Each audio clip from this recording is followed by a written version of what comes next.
Hello and welcome to another episode of Mass Communication. आज बच्चों हम बात करेंगे मास कम्युनिकेशन के अंदर कम्युनिकेशन शब्द पे।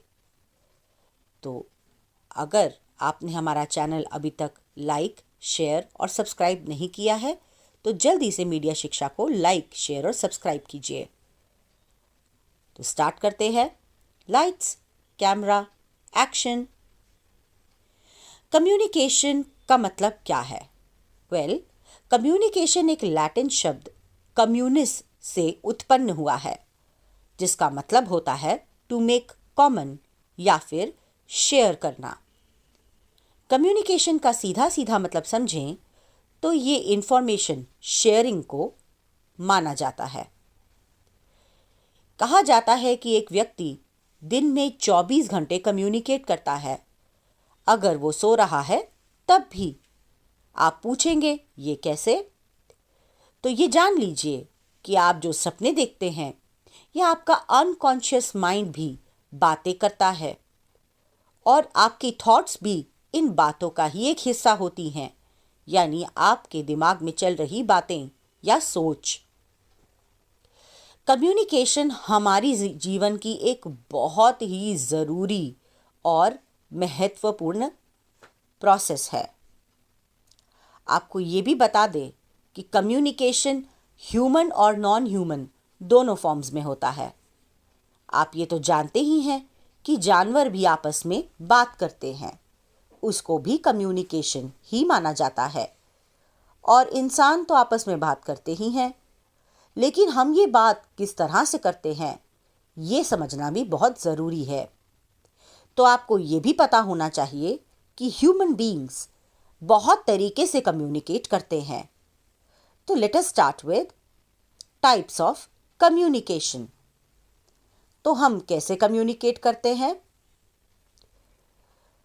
हम लोग बात करते हैं 3 तरीके से: verbal, non verbal and paralanguage.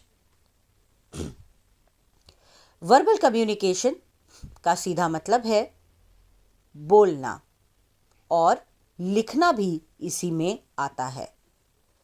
Verbal communication जैसे बोला, ओरल कम्युनिकेशन इसका पार्ट है जिसे हम बोलने के साथ जोड़ते हैं।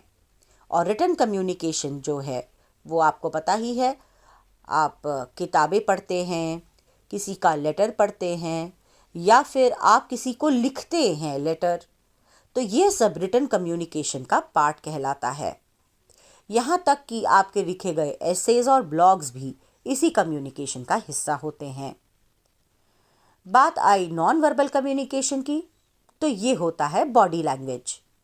आप ये तो जानते हैं कि सामने वाला जब आपसे बात कर रहा होता है तो सिर्फ आप उसके शब्दों पर ध्यान नहीं दे रहे होते, बल्कि उसकी आंखों पर, उसके बात करने के ढंग पर और उसके हाथ की मूवमेंट्स पर भी ध्यान दे रहे होते हैं।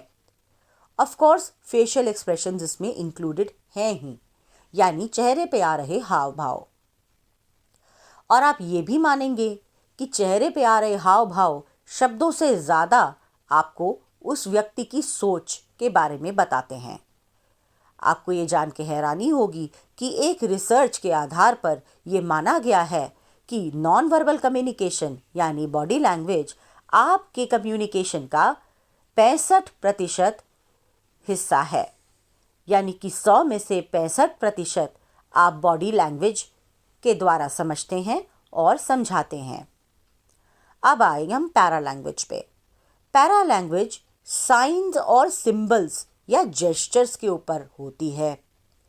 आप ये जानते ही होंगे कि साइंस और सिंबल्स और जेस्चर्स रोज़मर्रा की ज़िंदगी में भी इस्तेमाल होते हैं। जैसे थम्स अप का मतलब है ऑल द बेस्ट या वेरी गुड। इसी तरीके से झंडे किसी भी देश के एक साइन या सिंबल भी कहलाते हैं। इस तरह के बहुत सारे साइंस और सिंबल्स के बारे में हम डिटेल में बात करेंगे पैरा लैंग्वेज के चैप्टर में। आज के लिए इतना ही। अगर आपको हमसे और भी कुछ इसी विषय पर जानना है तो प्लीज़ कमेंट सेक्शन में हमें लिख कर बताइए, हम उसके आपको जानकारी देने की कोशिश करेंगे और चाहिए तो हम उस पर एक एपिसोड भी बना देंगे। आई होप आपको आज का सेशन अच्छा लगा होगा। हमें भी आपके साथ बहुत मज़ा आया। मीडिया शिक्षा को जल्दी सब्सक्राइब कीजिए ताकि हम आपसे इस सिलसिले को जारी रखें और इस तरह की इंफॉर्मेटिव मास कम्युनिकेशन की बातें करते रहें। तो बच्चों, मिलते हैं अगले एपिसोड में। तब तक के लिए बाय बाय।